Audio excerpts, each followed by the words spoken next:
What's going on, guys? Duo Bros here today, back at you with another video. Today we will be discussing the most amazing of the four kings, possibly the most badass character in all the beginnings of One Piece, Arlong. And I can't tackle this character alone. I am nowhere near enough help. So today I am bringing the second Duo Bros member out to discuss this character with me. Skippy, say your name. What's up, everybody? It's Skippy here, hanging out over here on Duo Bros, and my God, we are talking about Arlong.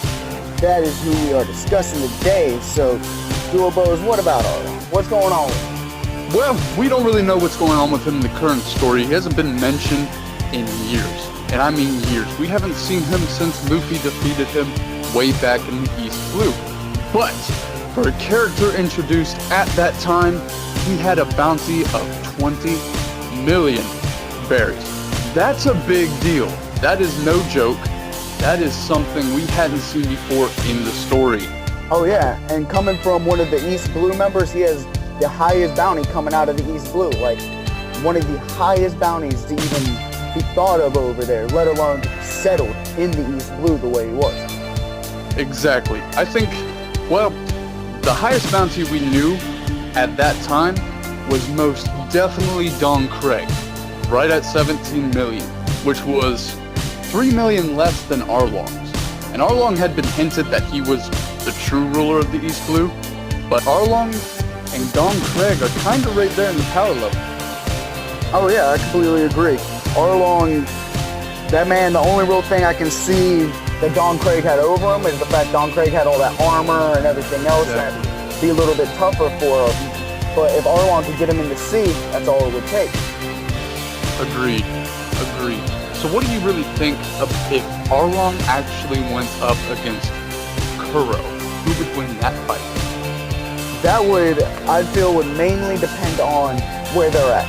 If it's more of an open space, not too much water around, stuff along that line, the Kuro will have them all day. Kuro, it's pretty simple. You can't hit what you can't see.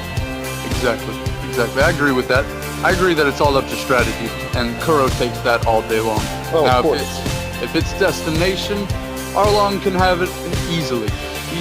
If Kuro falls into the water, or even not even the water, just somewhere where there's buildings, stuff, because Arlong can rip a whole building out of the ground. We saw this in the village, when Nami's there and Luffy's there, or Usopp, and Usopp almost died, because Usopp was on the roof and Arlong fucking took that building and flipped it upside down. Oh yeah. That was a 2-story building. So if Kuro walked up to Arlong Park, it'd be it for him. It'd be game over. Exactly. Territory, Arlong's. Strategy, Kuro's. Now, how about Arlong versus Buggy? And I know you don't like Buggy, but we have to keep in mind that Arlong's strategy contains cutting. Exactly. Cutting with teeth, cutting with sword. And Buggy could stab Arlong all day long. And Arlong wouldn't be able to do anything about it because Buggy has that slight advantage of the double fruit. This is true. Now, Arlong could use that water shotgun, that Fishman karate technique, where he swings his arm with water and it's like a shotgun blast, as Sanji stated when he was hit by it. Yep.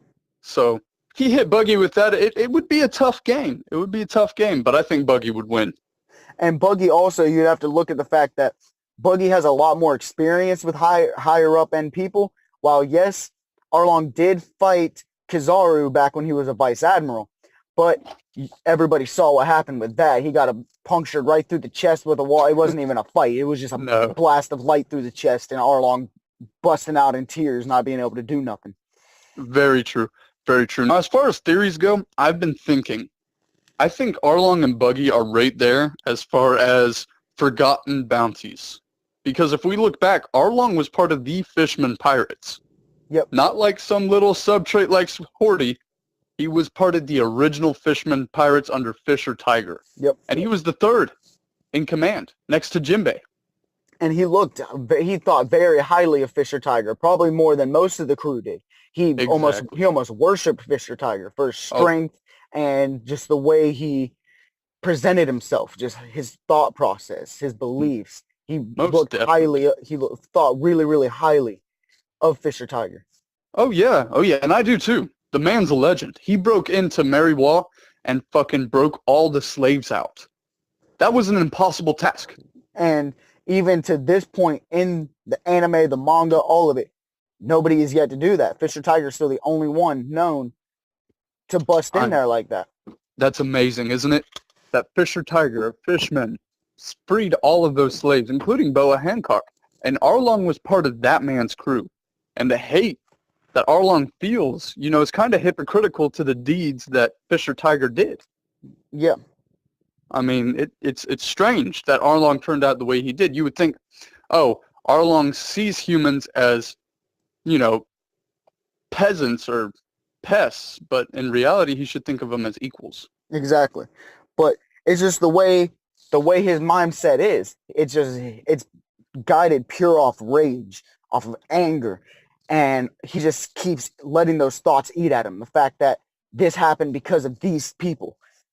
Exactly. Type deal. It's almost like a Nazi Germany type deal almost. Like it is just pure hatred to the point of madness. Exactly. I agree with that 100%. I mean, it's just, you know, fueled hatred. It's not justified, but it's there. Exactly. Now, how about this? If we pinned Arlong against CP9, where would Arlong be as far as rankings in the CP9 ranks? That would be hard to hit, mainly due to the fact that the CP9 members have all those increased abilities that they gained through training with CP9. The ability to fly, basically, with the sky step and everything along that. So with those, I feel like most of the CP9 members could deal with Arlong. Mm. But if Arlong had made a return, it would be a little bit different because who knows what he's doing right now? This man could be on Luffy's level of hockey for all we know. Exactly. So you think he got a power up? I know one thing for sure that will not happen is he will not take a double fruit. That would never happen because then he would lose one of his biggest advantages, and that's the ocean. That's the sea. If he loses that, then it's game over. Exactly. Jeez, that'd be crazy if he did, though. Something along the lines of like doing maybe something like Mihawk does and Zoro does by putting hockey in his blade, maybe hockey on his teeth, having hockey, fighting with hockey on his arms and stuff, the same way Jinbei and them do. Like whenever most fishermen get hockey, there's no knowing what he could do. He could also be getting really, really handy with Fishman Karate because, as you said before, he has dabbled in it. He knows a little bit of Fishman Karate, but it's not his primary focus of attack. His primary focus of attack is swinging that big saw sword that he has. Absolutely. And I think at the time period and where he was in the weakest sea. I think that was a very effective way to fight. You know, brute strength, conquer all. That was kind of, in the East Blue, we saw two of the four kings of the East Blue use brute strength, just pure brute strength and deception as their strengths. Mm-hmm. And I think that's because the East Blue was the weakest sea. I think if they went to the North Blue, it would have been a different story. They would have had to develop techniques. They would have had to develop some sort of way to get an upper advantage. Because remember, you know, now we found out Judge and the Vinsmokes are all from the North Blue, and they couldn't conquer it. No. And they have some crazy-ass abilities. Yeah. So Arlong took over the East Blue no problem because that's all it took was brute strength. And when it comes to brute strength, not many people have more than Arlong. No. Now, one thing I do want to say, I know it's never going to happen. I know, obviously, Arlong, no fishman really is going to lose that advantage of the water because they don't want to, except for fucking Vanderdecken, who was an absolute just waste of time. I don't know why Oda drew that. Anyway, I think one advantage he could have is if he ate a zone. Yeah, I can see that. How cool would it be if he turned into some fucking dinosaur fishman hybrid? That'd be pretty crazy. That would. Now he's got the power up of brute strength on top of brute strength from whatever dinosaur he picked up. Yeah. That would just be insane. I mean, that's never gonna happen, but jeez, that would be a power. That would be awesome. It would be awesome. Only problem is he won't be able to swim, and that's true. That true. is crippling for a fishman that can't swim. How you supposed to go home? Exactly. Jeez, that's a good point. That's a good point. I also want to say Arlong's crew was pretty badass for the time. Oh yeah, of course. I Um, mean, you had what, 3 major crew members do damage to the 3 major Straw Hats, almost kill 2 of them. oh yeah, and Hachin even kept up with Zoro at that point as a Absolutely. swordsman. And even at that point, Zoro, he may not have been a crazy swordsman in the eyes of the bigger pirates, such as like Hawkeye and all them. At that level, he wasn't quite there. But when it came to just basic swordsmanship, Zoro couldn't have been beaten by most people. Exactly. Exactly. Now, Zoro was wounded, but still, Hachan held his own. Yeah, And not only Hachan, Karubi, the dude with the crazy fishman tail hairdo yeah. and the karate fucking up Sanji in the water. You got to give it to Sanji, though. You got to give that to Sanji all day. He was in the water taking those blows. Taking the hits like no Ooh, one's business. that And was brutal. you don't really see Sanji just sitting there just taking a beat down like that too much back then. Like, it was always Zoro that wanted to take all the damage. He's like, you guys step back, let me deal with this. Exactly. And that's when I think Sanji and Usopp really kind of shined, because remember, Usopp went up against Chu. Yeah, And Chu was no joke. Chu got rid of, what was he, like a Commodore? He got rid of some high-ranking Marine with Yeah. one shot. Oh His yeah, mouth was like a pistol. that was his staple. That's a staple. He has the water pistols that he just shoots it out. It's like a machine gun almost out of that man's mouth. It's crazy. For real, for real. And they pack the same power. And that's something I want to make clear to the audience. Chu is severely underrated. Because at that time, he had pistols in his mouth and a machine gun in his mouth. Now, compared to Devil Fruit users we see in the Grand Line, that's nothing.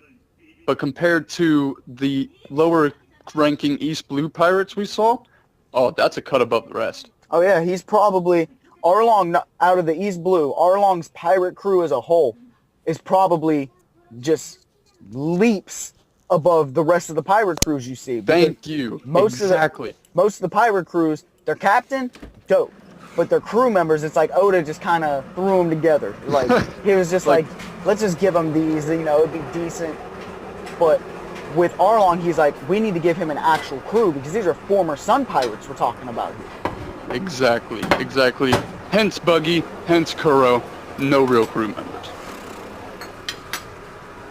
I mean, Buggy had like Kabaji and Moji, Yeah. who weren't Devil Fruit users, who had no super abilities. They were just very skilled at their trade. They were tradesmen. And even if you went like swordsman on swordsman, like let's say Kabaji and Hachi, right? Oh, You put Hachi them all together, day. Hachi all day. He just has him. He's leaps above him in swordsmanship. Even though, yeah, he's got to use a crap ton of swords to do it, but that's his style. Exactly. Are you gonna crap on Zoro for using 3? No, it's No. dope. Absolutely. Absolutely. Now let's recap. Okay? We talked about theories, we talked about Arlong, and we talked about his crew. Now I want to bring up something even more devastating. I want the audience to think about this. Okay?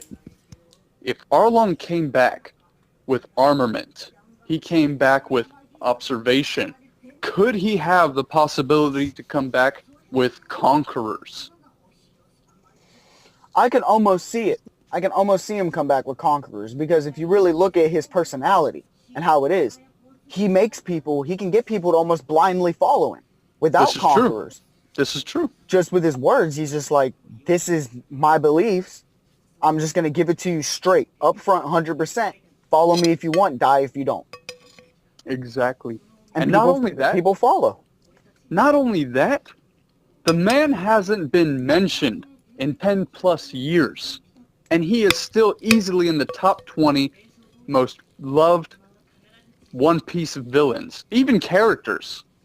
Easily. Oh, yeah, He I makes that agree. list all day. I mean, he's in my top 20. Oh, of course. I mean,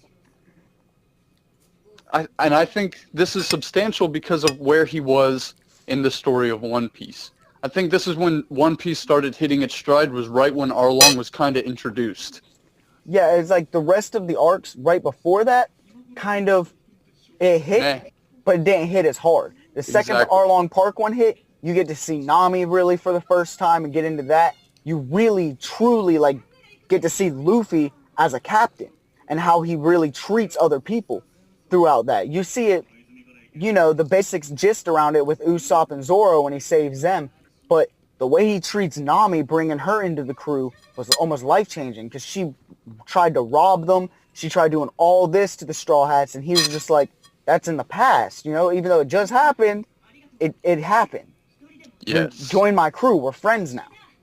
For sure. For sure. And I just want to say, you know, when I first started watching One Piece, I watched it as a kid with the Funimation dub, you know, on Toonami. Yeah. I was into it, but it wasn't like I was watching it religiously. You know, I'm pretty sure I watched the same rerun over and over again. But when I picked up on it years later in high school and started rewatching One Piece from the beginning, I started to realize Oda's writing style. And the way it was there's always a bigger fish in the sea. And Arlong represented that Yeah. as far as East Blue goes. Because we saw Don Craig, which was the villain before Arlong, and he was a villain. Oh, he was big. He was big and bad. He was hard to hit, and he would poison you quicker than he'll talk to you. Exactly. Exactly. He was deceptive, he was conniving, and he would kill you in a heartbeat. And then we see Arlong, and we realize, holy shit, Don Craig was not the biggest threat in the East Blue. Oh, yeah. Of course. It was like, this guy is, this Arlong guy, who we've heard about, but never seen and never mentioned. Arlong doesn't have the epithet, ruler of the East Blue. That's Don Craig. But Arlong is trying to stay under the radar of the Marines because he's actually a threat. And the Marines know that, because the Marines already dealt with him before, back when he was part of the Sun Pirates. Exactly. And also, you know, Arlong fought 2 Marines in his past that are now high-ranking Marines. Yep. That is Vice Admiral Strawberry and, of course, Admiral Kizaru. But the fight against Vice Admiral Strawberry and Arlong, that was a close fight. Oh, yeah, it was right there. Obviously, you know, Kizaru is no one to play with. There's not a lot of people in the One Piece universe that's won smoke with that guy. Because Right. his fruit is just OP. overwhelming. It is overwhelming how good that fruit is. And on top of that, the fruit doesn't always make the fighter. He knows how to use it. He is a monster with that fruit. 100%. But all right, guys, I think we have covered everything there is to talk about Arlong. Skippy, thank you for joining us today. Duo Bros, signing out. Don't forget to like and subscribe this video, and don't forget to subscribe to Skippy in this video as well. I will leave a link to his channel down below, and you guys have a great night, and stay tuned for the next episode of One Piece. I believe, Skip, if you'd like, we can do the same thing except about Bon Clay. What you thinking? Oh, yeah, we can definitely jump into Bon Clay, Barbecue Works, and all them, and rank them not by how Barbecue Works ranks them, but how Sure we thing. feel Absolutely. they deserve to be ranked. I like that. All right, Skippy, you take it easy. Duo Bros Nation, have a good one. Duo Bros.